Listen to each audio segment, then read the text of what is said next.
Hi mga mads, for today's video, sumaad mi sa Ilarikoy, manguha og mangga.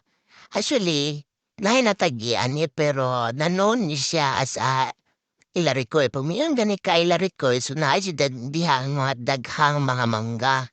So, kini nga area din sukad pa sa mga kisay mga ulit mga minyo na lang nga mga dagko or siguro sila mama na sa pong padire nga daghan kaning mangga mama, sunod daghan kayo basta tagalas line, makakuan jud mo maka-relate mo kung asa ni dapita o kinsa na ahan ni dapitang area basta larikoy manggahan gid kana.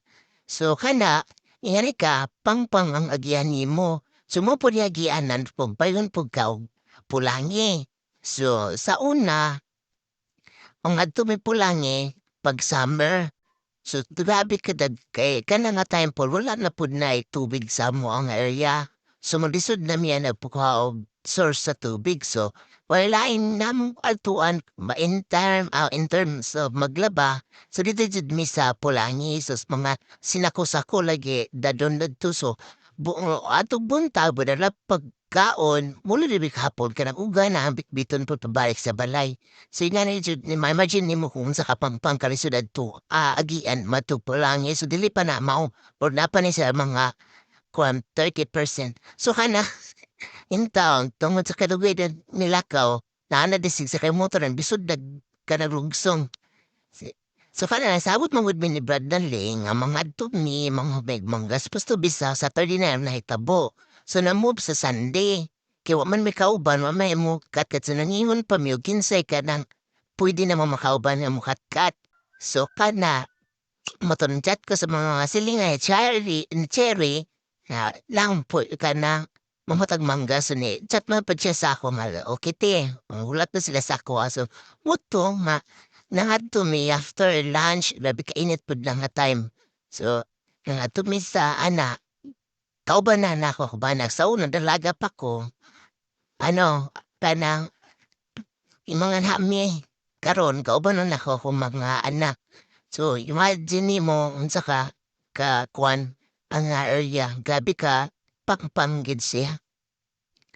So moto nga pag-abot na madani nga area na murami ka na balik sa mga katubi to mga kagahapon nga mga kag ka mo gani ay pami maadto maglumbay maadto pulangi magkatudyon ti lubi makaadto.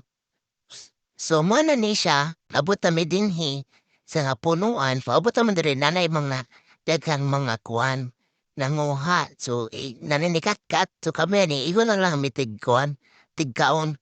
So kung siguro kung wala may kauban nga katkat so murag kanila yung duldoon nga among makuha kay di man mi kabalo katkat di man pare sa unang hingat katon kay mi murag mga unggoy karon bugat naman kayo itikang iasahon ng lawas mura naman og di naman madaog di pareha sa una hindi ba hingat katon sumoto nanay mga daghang kanang nanguha sina ko sa popayepon dalang umbana ni so ang among dekat-kat danhi si gagang si unyo oy ani saka so kami ani si akong duha anak po ni kat sila dry.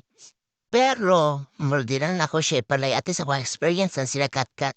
So gikan ka unyo kipasa ni gagang to cherry. Kapo pa rin mampunog ang mangga. So salo-salo na lang mi ani. So para kanang amo ko lang tanogan pero amo tani og guwang mayam marusak mo nakaong hapon pulsun to linghod. So sana nako kami og kuha man ni para makatanog mi. Tapos ko nabilin dete sa nga mo tanogan. So nga na among kinabuhat gahapon. So di murag daghan pa kaya ni siya og mga kanang kuhan. Daghan pa kaya punuan. So si Brado, grabe na kaon as in Drake itusloan ni.